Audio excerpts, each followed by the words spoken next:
오늘은 에스라 1장으로 말씀을 전합니다.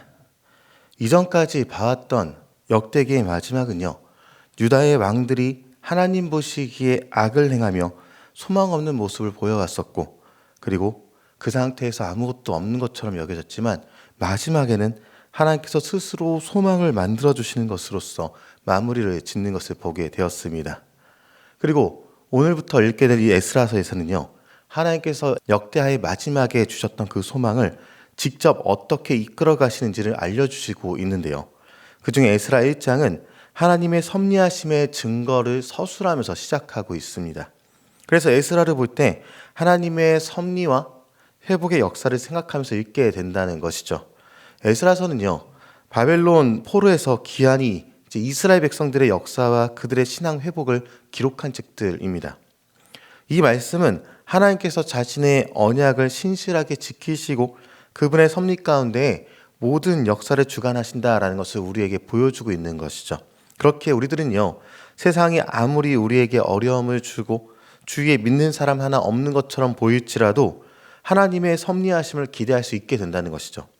에스라서는요, 특별히 예루살렘 성전 재건과 이스라엘 백성들의 신앙 개혁을 중심으로 하나님께서 그분의 택하신 백성을 어떻게 회복하셨는지에 대해서 강조하고 있습니다.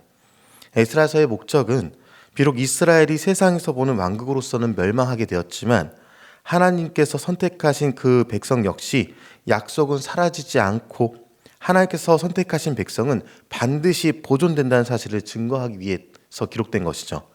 유대인들은 아마 당시에 고민이 많았을 것입니다. 자신들의 나라가 사라지고 긴 시간 동안 자신이 있어야 할 자리에 있지 않았으며 늘 어려운 가운데 살아가는 이리저리 방황하는 삶 자체에 지쳤을 것입니다. 그런 상황 가운데서도 하나님의 섭리하심은 더 강하게 이스라엘을 이끌어 가신다라는 것을 알려주고 있었던 것이죠.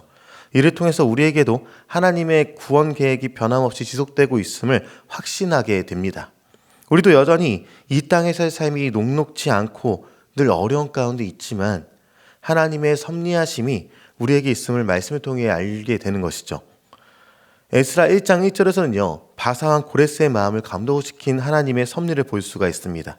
1절에 보면 바사왕 고레스 원년에 여호와께서 예레미야의 입을 통하여 하신 말씀을 이루게 하시려고 바사왕 고레스의 마음을 감동시키심에 그가 온 나라에 공포도 하고 조소도 내려 이르되, 이렇게 기록하고 있습니다.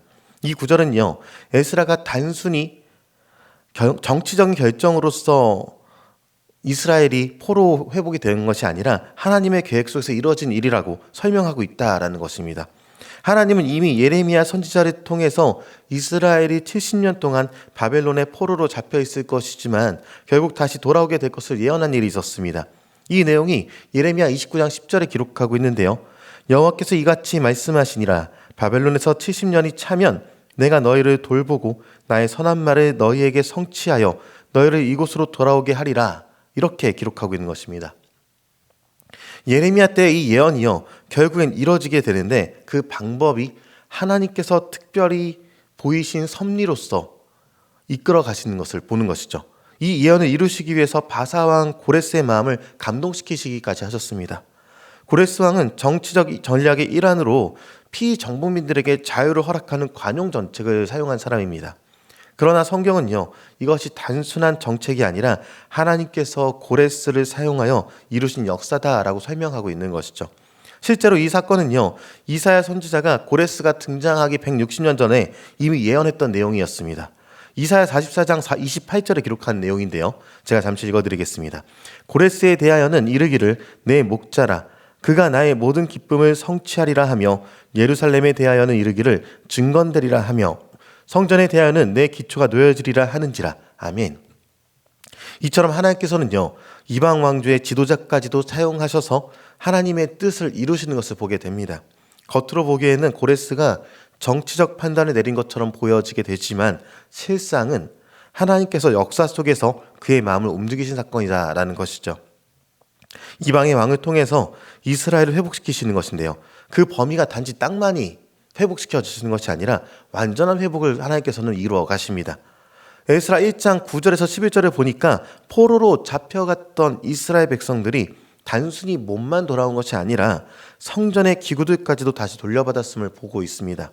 고레스 왕의 결정과 이스라엘의 귀환은요, 단지 어떤 우연으로 일어난 것이 아니라 하나님의 섭리 가운데, 그분의 계획 가운데 이루어진 일이라는 것이죠. 세상의 역사는요, 사람의 힘으로 돌아가는 것처럼 보입니다.